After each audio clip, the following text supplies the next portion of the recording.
Hello, ladies and gentlemen. Welcome back to the channel. Happy Tuesday, everybody. Hope your day and your week have been going very well so far. Got a new day, which of course means a new NBA player prop video to share with you guys. But first, as always, people, please make sure to go ahead and hit the subscribe button, hit that like button, and drop a comment down below. It helps the channel grow, and it really does mean a ton to us. With a new day comes some new opportunities to go ahead and make some money. I have 4 NBA player props to go ahead and share with you guys in today's NBA slate. And I don't have really anything much to say off the top here. We haven't had a video in a couple days. I guess apologies for that. But we're back, and let's not waste any time. Let's just go ahead and dive right into today's picks. Jumping right into the outlier screen, guys, our first player prop in today's NBA slate comes from the Brooklyn Nets Cleveland Cavaliers game, 7 p.m. tip-off. We've got Evan Mobley of the Cavs over 16.5 points. We are getting this player prop for minus 125 odds over on DraftKings. It is, of course, available on multiple sports books for varying odds. And the data on this player prop is actually pretty solid across the board. Look at the last 10 game data here for Evan Mobley. 7 of his last 10 games, he's cashed the over, averaging 17.8 points per game over his last 10 games. Go ahead and stretch that data out to the entire season view for Evan Mobley. It's still very solid. 61% hit rate this year for Mobley, averaging 18.51 points per game this season. Big shout out to Kenny Atkinson. He's done such a great job this year at fixing Evan Mobley. Not really fixing him, but kind of unleashing him, I think is the better word to say. Mobley, who's had a solid career up to this year, finally offensively feels like he's putting it all together and maximizing the potential we saw when Cleveland took him all those years ago. I forget what year they took him. But yeah, Mobley's having an incredible year with the Cavaliers. The Cavs in general having an incredible year. Kenny Atkinson feels like the obvious choice, I think, for Coach of the Year this year. But the good data, it doesn't stop there. Look at the head-to-head data here against the Brooklyn Nets. He's cashed it each of his last 3 meetings against Brooklyn, including all 3 times they played this year. 23 points back on November 9th, 21 points back on December 16th, and 18 points in their most recent matchup back on February 20th.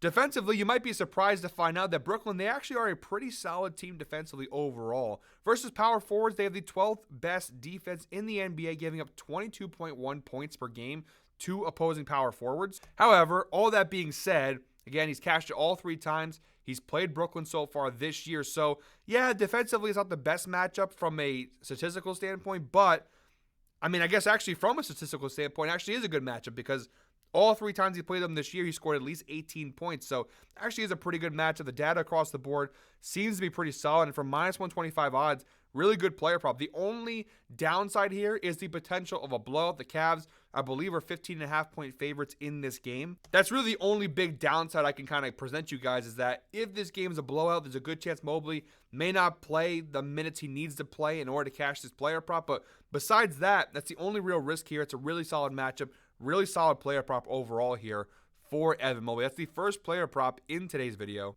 For our second pick in today's slate, we're actually going to go ahead and stick with this Nets-Cavs game, 7 p.m. tip-off. Now we're going with the opposite power forward. We're going Cameron Johnson of the Brooklyn Nets over 19.5 points plus rebounds. We're getting that one for minus 125 odds over on DraftKings. Again, available on multiple sports books for varying odds. And if you thought the data was good on that last player prop, the data is even better on this one. Cam Johnson has cashed this over of 19.5 points plus rebounds in 8 of his last 10 games, averaging 22.5 points plus rebounds per game over his last 10 games. Go ahead and stretch that data out to the last, whole season, last 48 games, I guess you could say. The entire season view for Cam Johnson, a 67% hit rate on this over, averaging 23.1 points plus rebounds per game. Pretty impressive that he has a 67% hit rate on a season total, and it's only minus 125 odds. So that's really, really, really strong value on this player prop. But wait, there's more. The head-to-head data also very solid. Pretty much the exact same numbers as Evan Mobley. He's cashed it in 3 straight games against the Cavaliers this year in a descending order. Literally the exact same thing that happened with Evan Mobley. 28 points, 23 points, 21 points. He's actually done more than Mobley. Now, this is points plus rebounds, I should add. But still, the point being is that Cam Johnson has had a lot of success versus the Cavaliers. Now, the difference here is that where the Cavs overall this year have ranked pretty solid defensively versus power forwards. The Nets, in the previous player prop, Evan Mobley for the Cavaliers, the Nets defensively all year long have ranked pretty solid versus power forwards. We said in the last player prop, they were the 12th best defense this year overall against power forwards. The Cavs have been consistently bad all year long. It's their one real weak spot on defense is versus power forwards. 20th in points allowed, 24th in rebounds. And over the last 7 games, it's even worse. The Cavaliers are the worst defense in the NBA over the last 7 games against power forwards, giving up 35 points per game over the last 7 games to the power forward position. So they've really struggled, even from a rebound standpoint. The 6th worst defense in the NBA right now over the last 7 games in terms of rebounds allowed to the power forward position. So just across the board, good recent data, good overall data, good head-to-head data, and a really solid matchup. This player prop is absolutely fantastic. Again, kind of like the Evan Mobley prop, the only downside I can really find in here is the potential of a blowout, and how would that affect Cam Johnson's minutes if there is a blowout in this game. But overall, a really good player prop, guys, from -125 odds, really solid value. That's the second player prop in today's video. We just passed the 6-minute mark in today's video, guys. So if you are still watching this point, please comment 6 down below. As always, we appreciate those who watch all the way through each and every single one of our videos here at Guy Boston Sports. A lot of hard work, a lot of research, a lot of stuff goes into each and every video. So if you do watch all the way through and don't just jump to the comments for the picks, I really do appreciate that. So comment 6 down below if you are still watching today's video at this point. By the way, guys, H to H with myself and Ev drops at 1 p.m. Eastern today. That's our daily, or not daily, our weekly NBA player prop / NBA game pick show. It's more player prop focused, but we do have game picks as well. It's our NBA pick show we do every Tuesday morning with myself and Ev. You watch the NFL season. By the way, this is my H champ shirt from the 2023 NFL year that me and Ev did, or Ev and I, proper English. But yeah, that video drops at 1 p.m. Eastern between myself and Ev. I won last week. Ev won the first week. So make sure to tune in for this week's edition of H to H NBA, which again drops 1 p.m. Eastern here at Guy Boston Sports. Yeah, so our third player prop in today's slate comes from the Bucks-Pacers game, 7:30 p.m. tip-off. We're going Brook Lopez of the Milwaukee Bucks over 17.5 points, rebounds, assists. We're getting for -130 odds, actually -110 on BetMGM. Pretty solid. So we're going to go with the BetMGM odds at -110. Really solid value. And guys, the data, except for the last couple games, has been really, really good. He's cashed the over in 7 of his last 10 games. It's a 70% hit rate. He's averaging 21.6 PRAs per game over his last 10 games. Go ahead and stretch the data out to the entire season view for Brook Lopez. You have a 57% hit rate on the over, averaging 19.11 PRAs per game overall this year. So again, the recent data is pretty solid. The overall data is pretty solid. But I've got something that'll knock your socks off here. Sound like a used car salesman. The head-to-head data is fantastic. Now, this includes playoffs and regular season against the Indiana Pacers. But Brook Lopez has cashed the over in 10 of his last 13 matchups against Indiana, including playoffs. It's a 77% hit rate. And he's averaging 21.08 PRAs per game over the last 13 games. You want to talk about sample size, you're not going to find a bigger sample over the last year and a half than this right here. 13 games played, including playoffs. Plenty of data to go off of. And again, he's cashed in 10 of 13. Only 3 times in the last 13 games did he fail to cash the over against the Pacers. He's played them 2 times this year. November 22nd, he had 19 PRAs. And then again on December 31st, their most recent matchup where he had 24 PRAs. But wait, there's even more. Because the Pacers not a very good defensive team versus the center position either. Now, overall this year, they are 17th in points, 21st in rebounds. If you look at the more recent data to the last 7 games, they are 20th in points and 24th in rebounds. So still not like a huge difference from their overall numbers, but slightly better for us, slightly worse for Indiana. So it's a pretty good matchup on top of everything else. Like I said, the head-to-head data is solid. Good defensive matchup, good overall data, good recent data. I got one more thing to share, and that is the numbers without Bobby Portis this year, who obviously is still serving his suspension. Bobby Portis clearly not going to play tonight. This year, without Bobby Portis, Brook Lopez, a 63% hit rate. 10 out of 16 games this year, he's played 16 games this year without Bobby Portis. He's cashed the over in 10 of those 16 games. That's a 63% hit rate, averaging 21.13 PRAs per game this year without Bobby Portis on the team. Oh, and you thought we were done there? Nope. Brook Lopez has exceeded 17.5 points, rebounds, assists in 6 straight games on the road, averaging 23.8 PRAs per game over his last 6 road games. I know that shows 4. It's because it's without Bobby Portis. Let's go ahead and take that filter out of there, and there you go. 6 straight road games without 6 straight road games in general. 6 straight road games. It's still early, guys. I haven't had my coffee yet. 6 straight road games. He's cashed the over. So some really good numbers here for Brook Lopez. Really good matchup. Love this player prop in today's video. For -110 odds too. Insanely good value. And our 4th and final player prop in today's video comes from the Clippers-Pelicans game. 8 p.m. tip-off. We're going Trey Murphy III of the Pelicans over 29.5 points, rebounds, assists, PRAs, I was going to say. Points, rebounds, assists here for Trey Murphy. We're getting this one for -120 odds over on DraftKings. So again, all the player props in today's video have been -125 or better. So some pretty good value in all these player props in today's video. Now, of all 4 player props I've shown you guys in today's slate, this is the one where it's probably the riskiest and the data isn't the best, but it's still not too shabby. Look at the last 10 games here for Trey Murphy. Again, over 29.5 PRAs. He's cashed in 6 of his last 10 games, averaging 28.2 PRAs per game.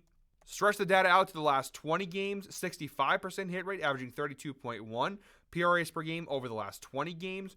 Go ahead and stretch the data out to the entire season view, a 57% hit rate on the over for the year for Trey Murphy, averaging 30.59 PRAs per game this year. So again, not bad. 57% on the year is a pretty good number. 65% his last 20 games. 80% his last 5. Again, the data is really not that bad. Where it starts to get a little dicey is the head-to-head category. He's failed to cash the over in each of his last 4 meetings with the Clippers, which this is the real downside of this player prop. Now, he's only played them once this year, back on December 30th, and he did just miss it by 2. He finished that game with 18 points, 4 rebounds, and 6 assists. He just barely missed the mark in that game. But the reason why that doesn't deter me, I'm going to tell you guys right now why that is. Now, first and foremost, look at the last 5 games for Trey Murphy.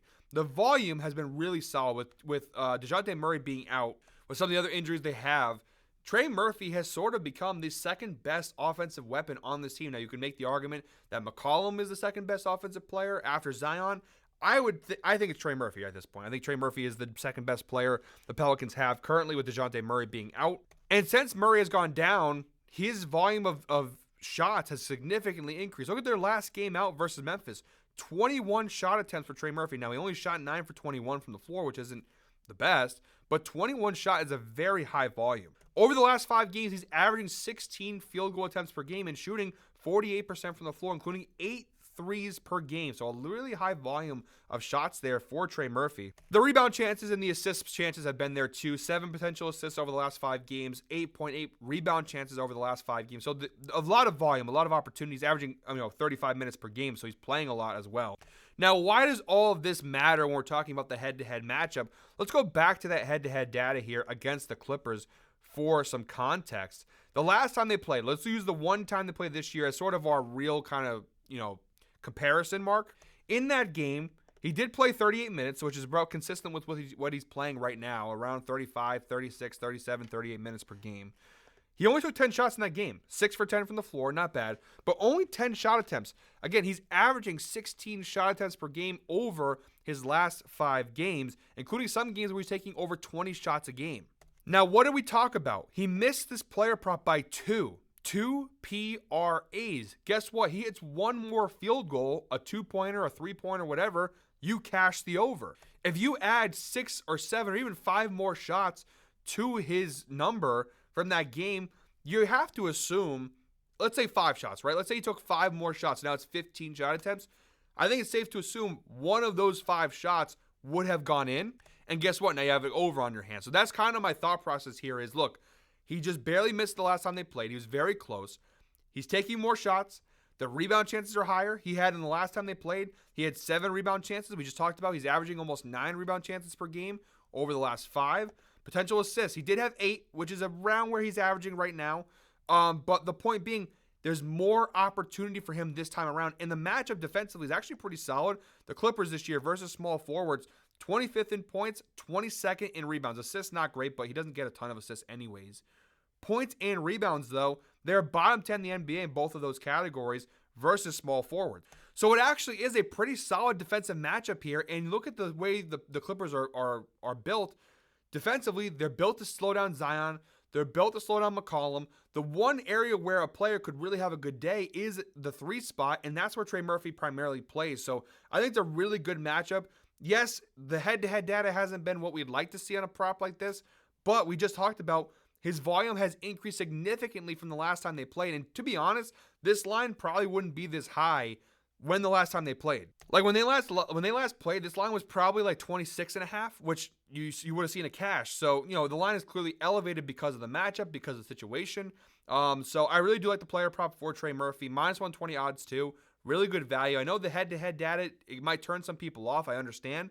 But I do think this is a really solid player prop across the board. All right, guys, those are all 4 player props in today's NBA slate. As always, guys, thank you very much for watching. One more time, please make sure to go ahead and hit the subscribe button, hit that like button, and drop a comment down below. Remember, H2H NBA edition drops 1 p.m. Eastern today, so make sure to tune in for that video for myself and Ev. There's some more picks I didn't give out in this video that I do give out in that video. It's a really good time. We also talk some other things beyond just giving out picks. We kind of talk sports, talk NBA. So, yeah, guys, that's it for me today. Thank you very much. I will be back tomorrow with another NBA player prop video. But until then, hope you're all winners. Enjoy your Tuesday. Let's go ahead and make some money.